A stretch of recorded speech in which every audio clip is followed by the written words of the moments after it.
नमस्कार साथियों। तो आइए, ये 9th क्लास का बैच है जिसमें हम पॉलिनोमियल्स चैप्टर पढ़ा रहे हैं। और पॉलिनोमियल्स चैप्टर में आप देख रहे हैं कि बोर्ड पर लिखा हुआ है, बोर्ड पर राइट किया हुआ है। बोर्ड पर आप देखेंगे कि ये 2.4 का प्रश्न संख्या है, ये 3, और जिसमें कि सारे पार्टों को हम करेंगे। तो आइए बगैर बात किए हुए कम इनटू मेन पॉइंट पर चलते हैं। बहुत बहुत धन्यवाद। फर्स्ट पार्ट है तो इसको कर लेते हैं। तो जरा सा यहाँ देखने का करें प्रयास। आप यहाँ क्या कहता है, सवाल रीड कर दे रहे हैं। कहता है के का मान ज्ञात कीजिए जबकि निम्नलिखित स्थितियों में से प्रत्येक स्थिति में x - 1 px का क्या है, एक गुणनखंड है। तो px का गुणनखंड है तो यहाँ k का वैल्यू निकालना है। तो आप जानेंगे, लिखेंगे यहाँ, चूंकि x - 1 px का गुणनखंड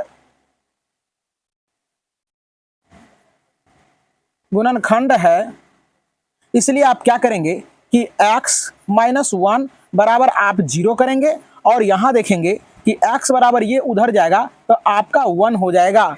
तो 1 हो जाएगा तो आप क्या करेंगे, यहाँ देखने का करें प्रयास। अब आप क्या करेंगे, इस पॉलिनोमियल्स को आप यहाँ उठाकर लाएंगे और यहाँ उठाने के बाद आप क्या करेंगे कि इस पॉलिनोमियल्स में क्या करेंगे, आप 1 को पुट करेंगे और इसको क्या करेंगे, आप 0 के बराबर कर देंगे। ध्यान से देखने का करें प्रयास कि p आप लिखेंगे यहाँ, ये मान आपको पुट करनी है और आपको इसको 0 के बराबर कर देनी है ना। तो 0 का बराबर जब आप करेंगे तो आपको ये पता चल जाएगा। तो चलिए ध्यान से देखने का प्रयास करें। तो px का वैल्यू इतना दिया गया था, तो आप क्या करेंगे, इस सबों में x के जगह पर देख रहे हैं यहाँ 1 आ गया है, तो x के जगह पर आप यहाँ 1 1 पुट कर देंगे और बिल्कुल आपका k का मान आराम से निकल जाएगा। तो 1 का करेंगे स्क्वायर, इसके बाद प्लस x के जगह पर 1 लिख देंगे और प्लस k बराबर क्या हो जाएगा, आपका 0 हो जाएगा। और यहाँ से ध्यान से देखेंगे तो 1 का 2 टाइम्स 1 को 2 टाइम्स गुना करेंगे 1 आएगा, यहाँ 1 हो जाएगा और प्लस यहाँ k हो जाएगा। इसके बाद आप 0 करेंगे और यहाँ से 1 और 1 को ऐड करेंगे तो 2 हो जाएगा और प्लस यहाँ k हो जाएगा बराबर 0 हो जाएगा। और यहाँ देख रहे हैं कि k बराबर ये उधर जाएगा तो ये -2 हो जाएगा। तो उम्मीद करते हैं आपको ये सवाल बहुत बेहतरीन ढंग से समझ में आया होगा। तो आइए, फर्स्ट पार्ट आपको समझ में आया होगा। अगर नहीं आता है समझ में, आप दिक्कत की बात नहीं है, जरा सा भी आपको कष्ट करने की जरूरत नहीं है। बिल्कुल आप दूसरे प्रश्न को देखेंगे तो आपको बिल्कुल समझ में आ जाएगा। तो चलिए फिर से देखने का करें प्रयास। यहाँ लिख देंगे, चूंकि x - 1 जो है px का गुणनखंड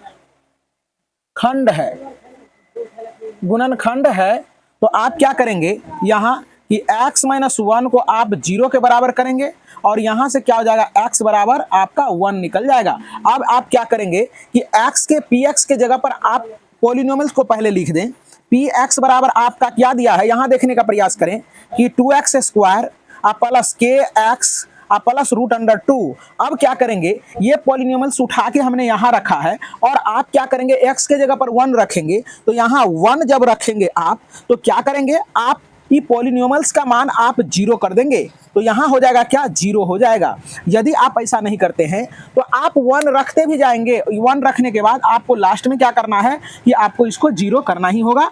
तो आप इस चीज़ों को समझने का करें प्रयास। तो आप ऐसा कर दिए, P1 इसके जगह पर क्या हो गया, x के जगह पर 1 रखेंगे और x के जगह पर यानी px के जगह पर आपका दिया है इतना। तो आप यहाँ जितना भी पॉलिनोमियल्स का एक्सप्रेशन है, इसको आप यहाँ रखने के बाद x के जगह पर 1 1 रखते जाएंगे। तो यहाँ देख रहे हैं 2, यहाँ हो जाएगा 1 का स्क्वायर प्लस k गुना 1 हो जाएगा और प्लस √2 और बराबर 0 हो जाएगा। तो यहाँ 2 टाइम्स गुना करेंगे तो 1 हो जाएगा, 1 को 2 टाइम्स गुना करेंगे 1 हो जाएगा और k को 1 से गुना करेंगे तो केवल k होगा और प्लस √2 हो जाएगा बराबर 0 हो जाएगा। अब यहाँ देखते हैं 2 गुना 1 करेंगे तो 2 हो जाएगा प्लस k प्लस √2 बराबर 0 आएगा। इसके बाद आप देखेंगे यहाँ कि यहाँ देखते हैं कि k बराबर अगर आप लिखते हैं तो k बराबर ये दोनों चला जाएगा उधर, तो आपका 2 -2 और -√2 आएगा। यहाँ से आप ऐसा भी लिख सकते हैं इसको,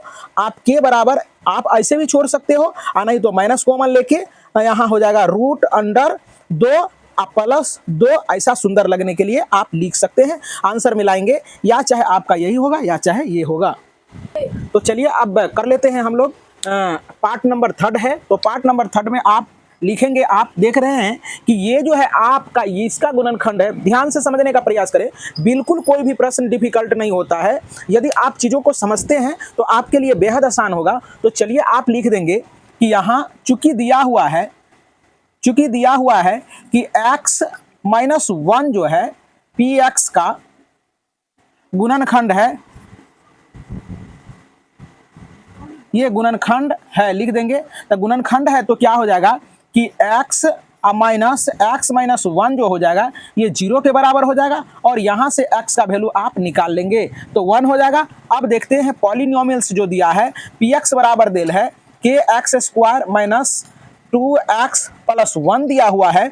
अब यहाँ क्या करेंगे, अब 1 पुट करेंगे और इसके जगह पर आप 0 रख देंगे। अब देखते हैं जहाँ जहाँ px था, px का वैल्यू ये है और x के जगह पर आपका 1 रखा गया है, तो इस चीज़ों को यहाँ आप लाएंगे और लाने के बाद x के जगह पर 1 रख देंगे तो आपका हो जाएगा k और गुना 1 का स्क्वायर हो जाएगा और रूट अंडर 2 गुना 1 हो जाएगा, आप प्लस 1 हो जाएगा और बराबर ये 0 चलता रहेगा।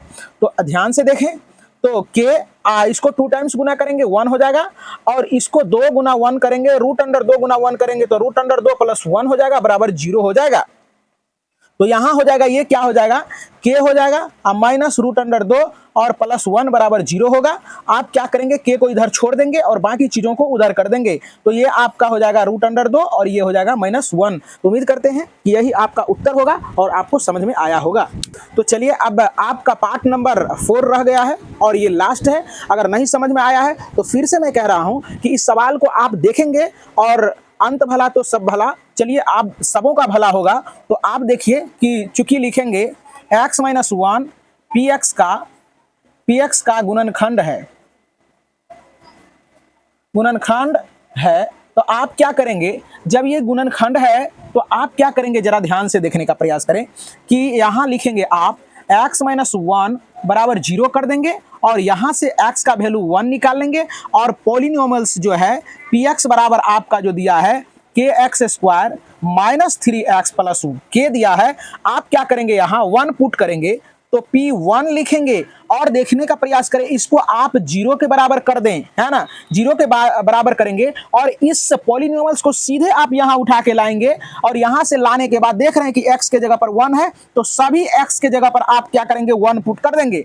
तो यहाँ क्या हो जाएगा, k गुना 1 का स्क्वायर और माइनस 3 गुना इसके जगह पर 1 प्लस k हो जाएगा और बराबर 0 हो जाएगा।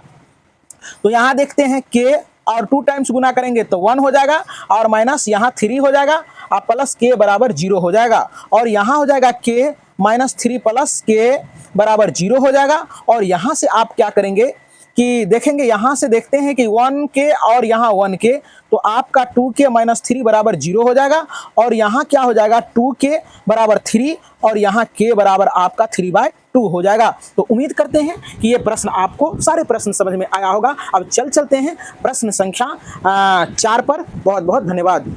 तो चलिए अब चलते हैं प्रश्न संख्या 4 पर। 4 नंबर का प्रश्न ये कह रहा है कि आपको गुणनखंड ज्ञात करनी है।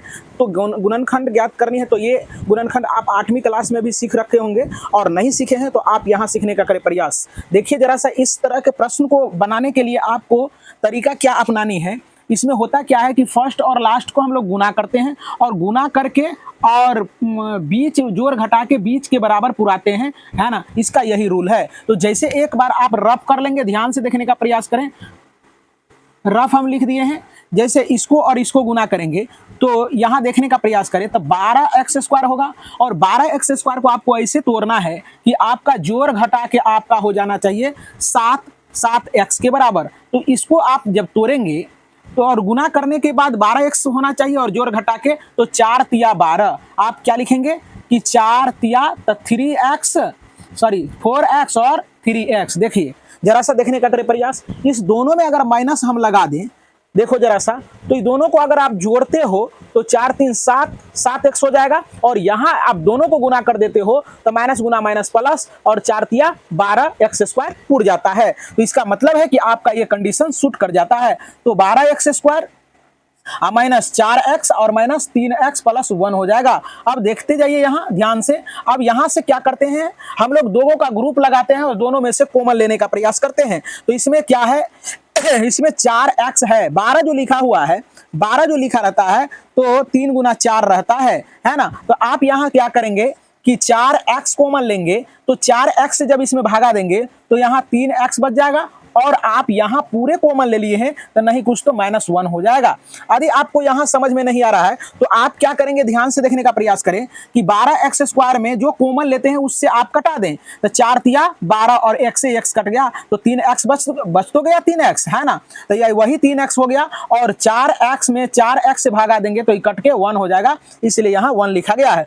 यदि जहाँ कुछ भी कॉमन नहीं है तो वहाँ 1 लेते हैं कॉमन, और ये जस का तस आप उतार देंगे, प्लस गुना माइनस आपका माइनस हो जाएगा। आप दोनों बाहर वाले को एक जगह लिखते हैं -1, और दोनों में से एक लिखते हैं -1। तो उम्मीद करते हैं कि आपको ये समझ में आ गया होगा। ये आपका सारा ये रफ था, आपका ये सवाल रहा जो कि बहुत बेहतरीन ढंग से हमने बता दिया। तो आइए इस तरह के पार्ट नंबर सेकंड में आते हैं और फिर से सुनने का प्रयास करें। यदि आपको समझ में नहीं आ रहा, इस तरह के प्रश्न को आप गुणनखंड बनाने के लिए फर्स्ट और लास्ट को गुना कर दें और उसको अपने दिमाग में रखें, और उस गुणनफल को ऐसे जोड़ घटा कीजिए कि वो बीच के बराबर हो जाए, है ना। गुना करने पर पहले वाले गुणनफल के बराबर हो जाए और जोड़ घटा करने के बाद बीच के बराबर हो जाए, यही इसका सिस्टम है। तो चलिए फर्स्ट और लास्ट को गुना करेंगे तो क्या होगा कि 3 दूना 6x स्क्वायर होगा, और 6x स्क्वायर को ऐसे सजाना है कि आपका 7x के बराबर हो जाएगा। तो यहाँ 2x स्क्वायर रहने देंगे जस का तस। तो यहाँ क्या लिखेंगे आप, ध्यान से देखेंगे तो यहाँ लिख देंगे आप कि 6x और प्लस यहाँ x लिख देंगे। अब देखो जरा सा, इससे जब गुना करेंगे तो 6x स्क्वायर हो जाएगा, 6x स्क्वायर हो गया, और दोनों को जोड़ेंगे तो इसके बराबर हो गया।